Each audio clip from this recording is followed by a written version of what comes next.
The future control of Europe was the objective for both sides, and these critical early June weeks was when it hung in the balance.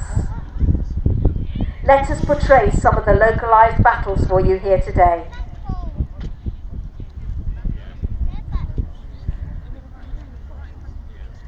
Rivers, bridges, roads and road junctions were critical objectives to be held or taken.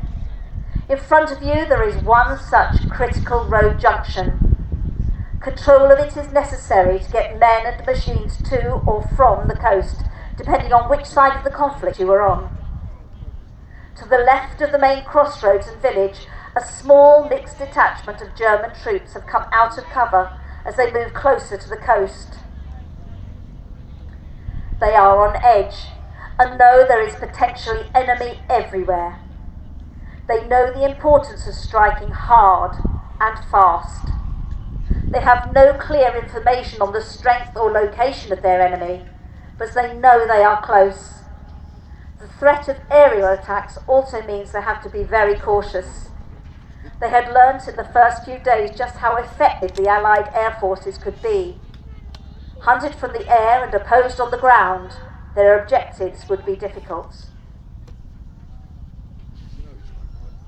The village in their path and its nearby crossroads is the first objective, and the advanced elements take up position there, quickly finding cover and concealing themselves. Then they wait for stronger support catching them up from behind.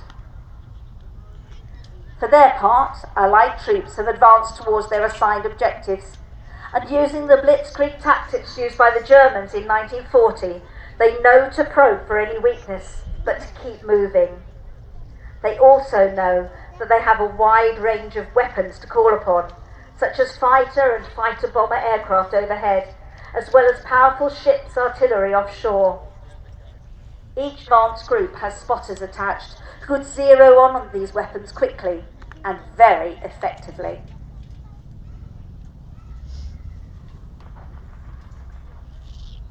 The Germans, who are moving towards the coast, break cover from the tree line and advance quickly towards the village. They take up positions, then quickly conceal themselves against potential enemy spotter aircraft or ground spotters.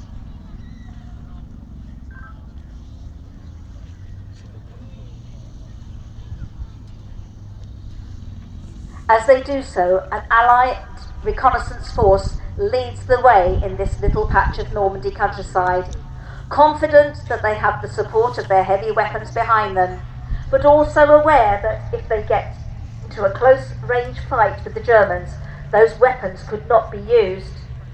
They too break cover into the open field, moving from the right.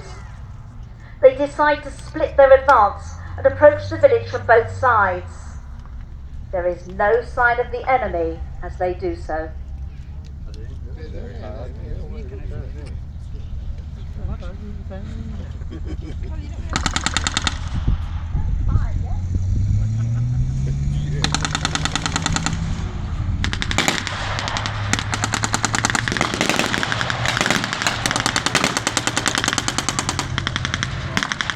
As the troops get close to the village, the Germans have waited until the last possible moment and then opened fire on their enemy. The Allied troops are caught off guard and react in a dazed and confused manner. Many of these Allied soldiers are fighting the enemy for the very first time in their lives.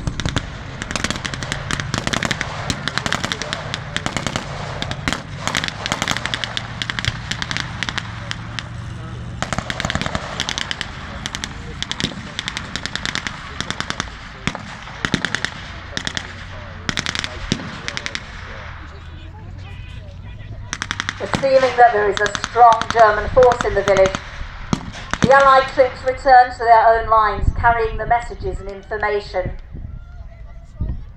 The initial fighting on the outskirts of the village has inflicted casualties on the inexperienced Allied troops.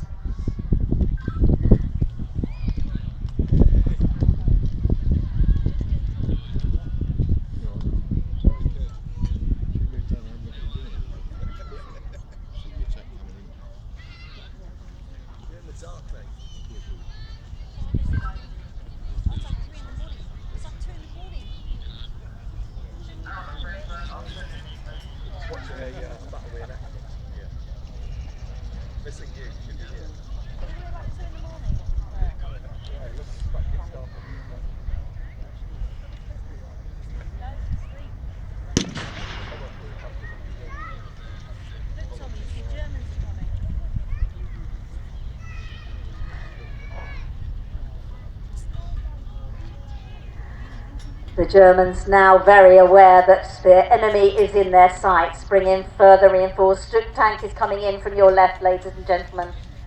And the Dire troop carrier has come into the fight as well, bringing more troops who are hiding in the village. Infantry come forward of the field, lying on their bellies in the field, poised and ready. The Allied advance will come. All they have to do now is to wait.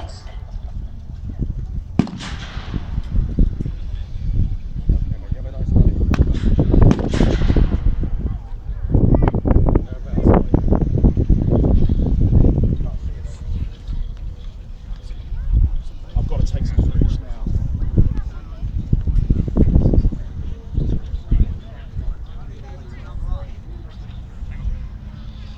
Having brought the troops in, the Steyr now returns to base, possibly to collect more reinforcements. In the meantime, the Stuck tank is coming further forward and taking up position in the village. For its own part, to wait, to bring heavy artillery once the enemy advance forward.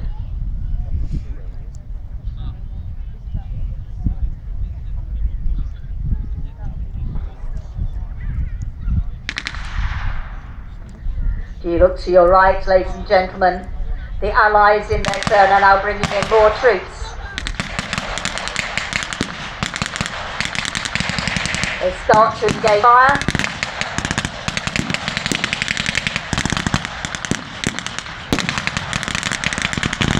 Jeeps come forward. Guns mounted on the back. With them, infantrymen. Bravely running into the field and taking up position, ready to meet the Germans on their own ground.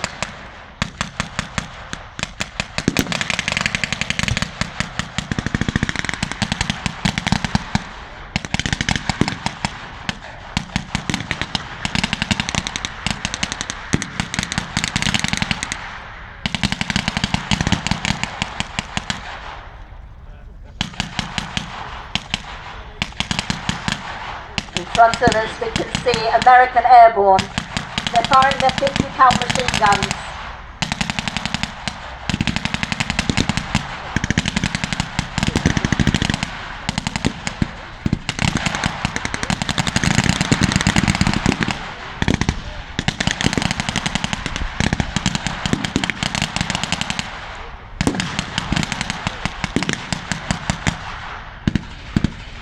The Jeep-mounted 50-cal guns will easily cover that distance from where they are in front of the commentary point to where the Germans are lying in the field.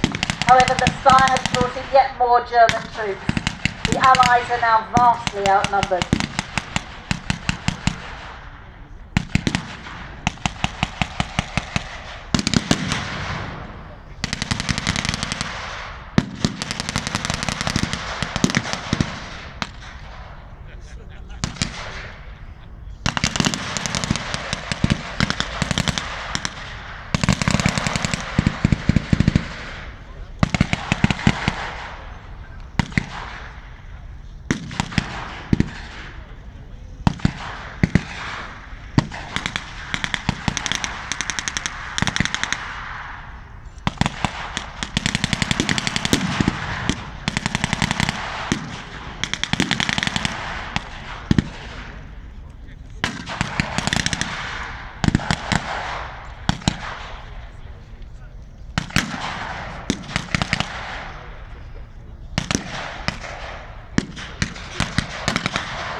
Bravely, American airborne move their jeeps further forward, trying to make closer contact.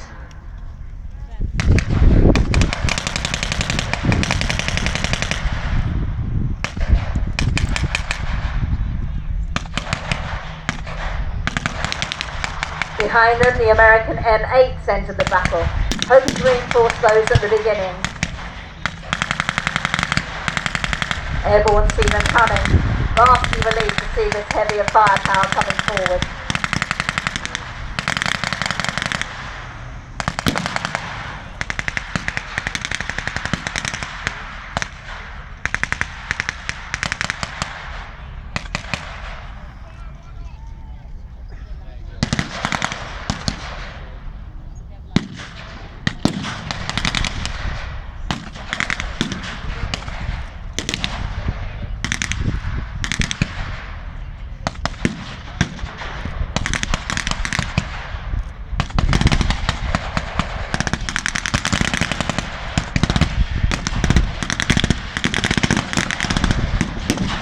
German infantry forward again, while at the same time the American forces are going slowly, advancing steadily. They know they are being fired upon, but they have no way of knowing how large the force is in the village.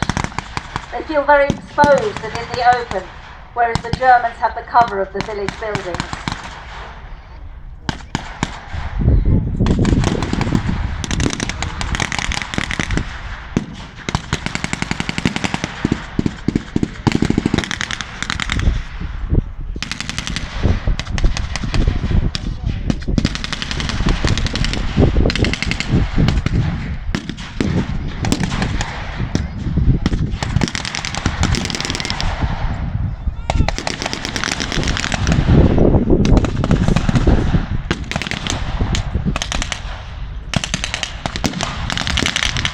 American airborne prepare to fire the bazooka.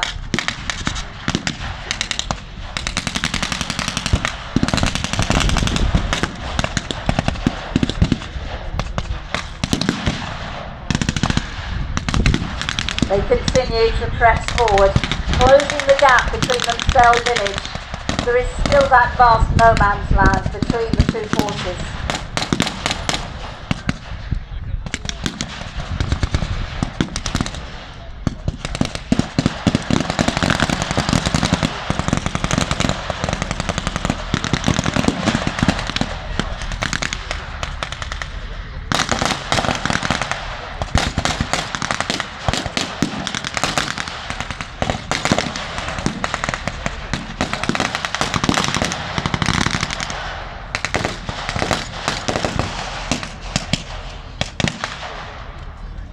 On their feet as they move forward, the Americans are very exposed.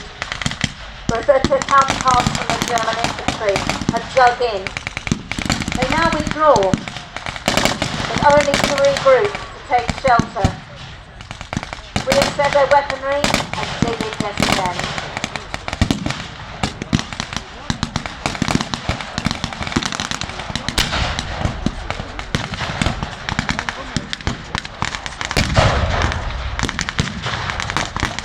Away behind the Allied front forces, a 25-pounder fires mortars way into the village amongst the German troops.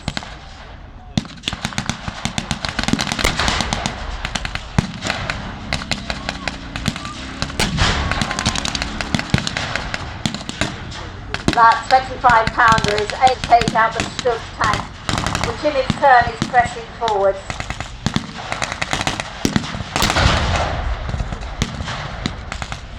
And near miss, but the Stubb tank is still rolling, still moving forward.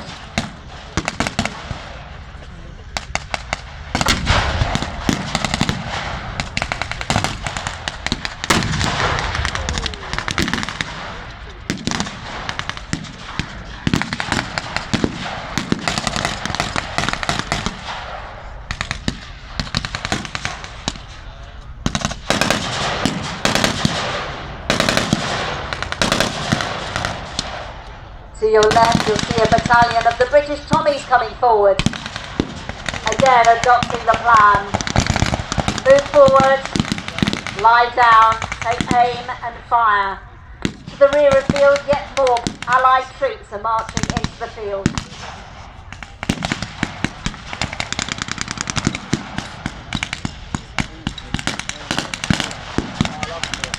We have to remember these are young troops. Many of them landing in Normandy were so optimistic. They landed, they were successful, they begin to push into France, but now they have met their nemesis.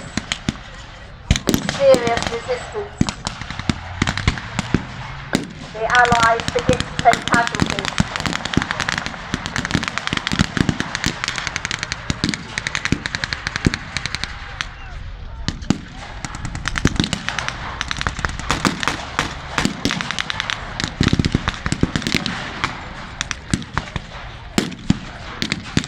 With the 25-pounders behind them, the Tommies push forward and forward towards the village. We now have almost the whole battalion of the Allied forces in this area, moving towards the village. Move forward, lie down, take aim, fire, wait for the order, move forward, lie down, and repeat.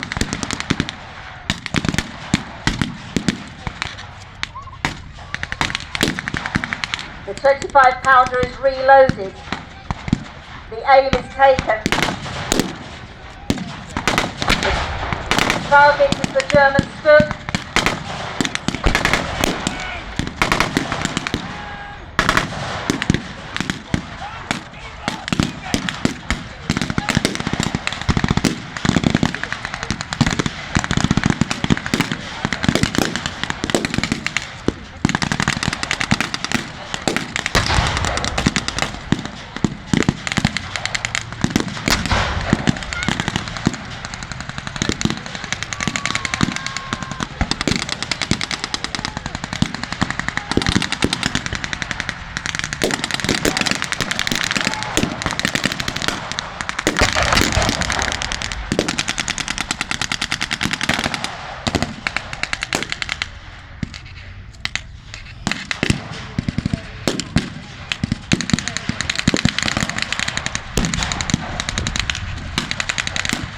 The Stug tank on the German side has been hit but not totally disabled. It can still press on into the field of the fight.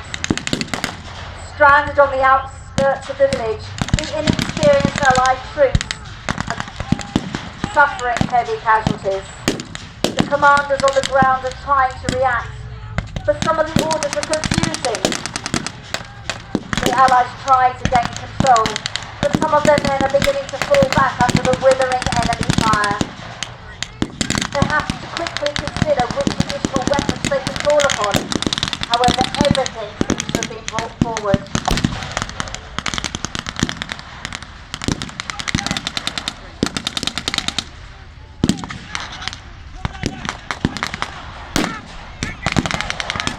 As the Germans strengthen their positions in the village and aim to push out on the flanks, the Allies have to recover from their initial shock and surprise.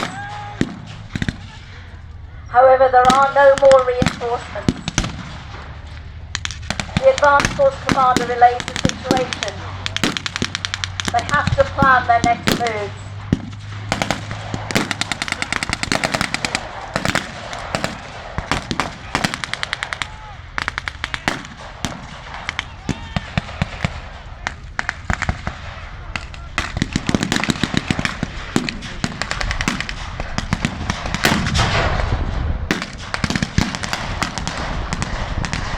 Sensing a victory, the Germans are pushing forward again. They still have their heavy armour and they're pressing into that open ground. The Allies have no other choice but to start to retreat. They try to make an orderly retreat back to cover, but they have taken heavy casualties. Medics try to retrieve the wounded.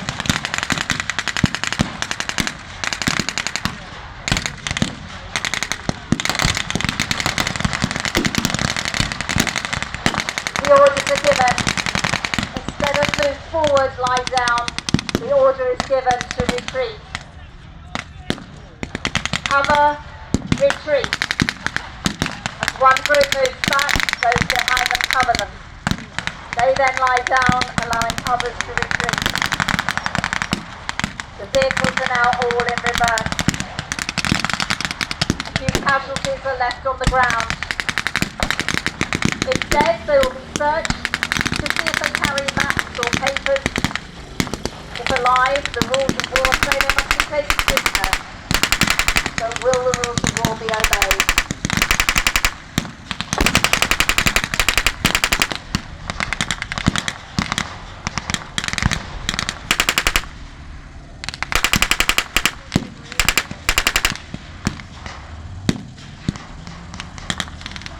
Heavy Allied armour is firing into the German troops, but even that is not enough to hold them back. The Germans press forward again and again. Well commanded, well experienced, and in good order.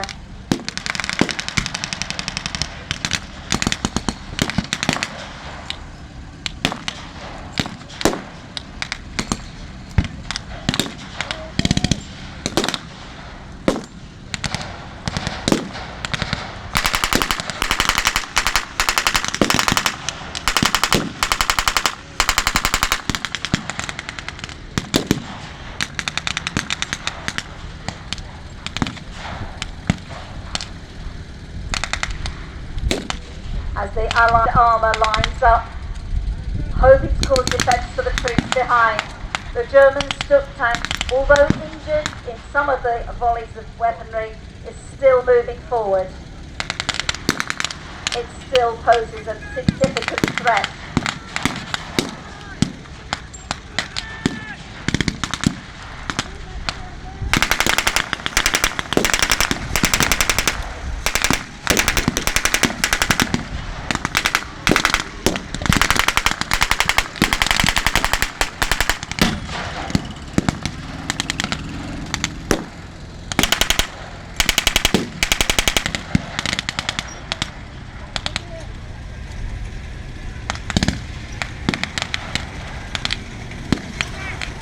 Where they can, the Allies are keeping their weaponry, their vehicles.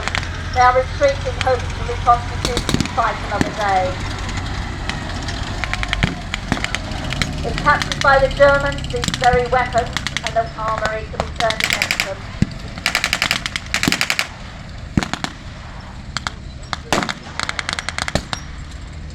To the rear of the field, the German Stuck presses forward.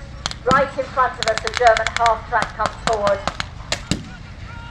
Its gun is poised. It has infantry behind it, sheltering in its flank. The Germans are overtaking the abandoned Allied vehicles. The half-tracks have been taken. The guns have been taken.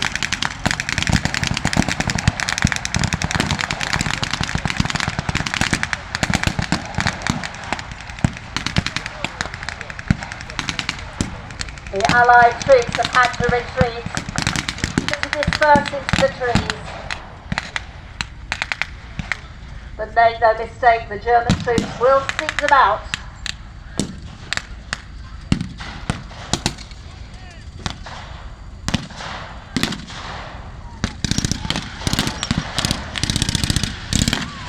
Behind the Germans, the village is once again a ghost town, deserted except for those who have died.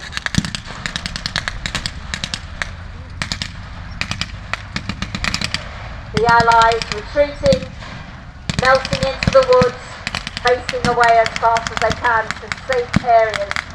At the same time, the Germans seeking them out, forcing them further back. Their aim is to annihilate and disperse.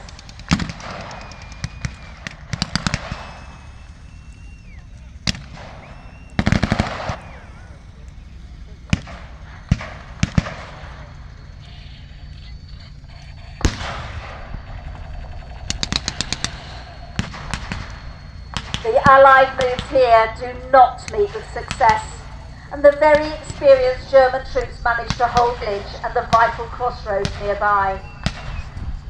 However, this is only a temporary victory for the Germans, as thousands more troops are arriving every day on the beaches, increasing the overall striking power of the Allies.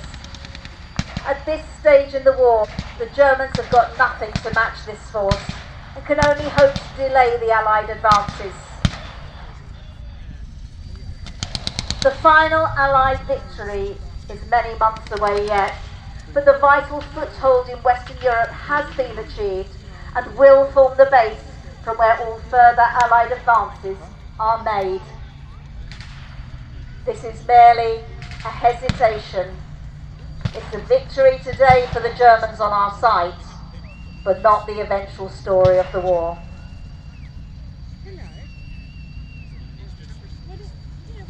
If you are here tomorrow or Monday, we hope you come and rejoin us to see how things progress. Outcomes may be different. Ladies and gentlemen, the battle is now concluded. May we ask you to put your hands together for the reenactors who've made this battle possible.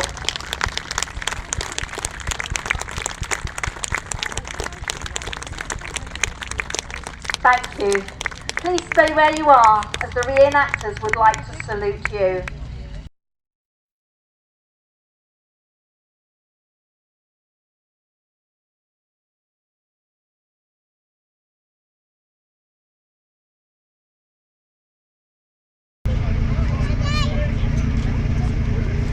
I think all of our troops are just about in place. We are meeting many milestones in these years. Of those times, almost a generation and a half ago now. We would like you to take your places, ladies and gentlemen, and we will be playing the last toast, and we will be holding a silence. Thank you very much. They shall grow not old, as we that are left grow old. Age shall not weary them, nor the years condemn. At the going down of the sun, and in the morning, we will remember them.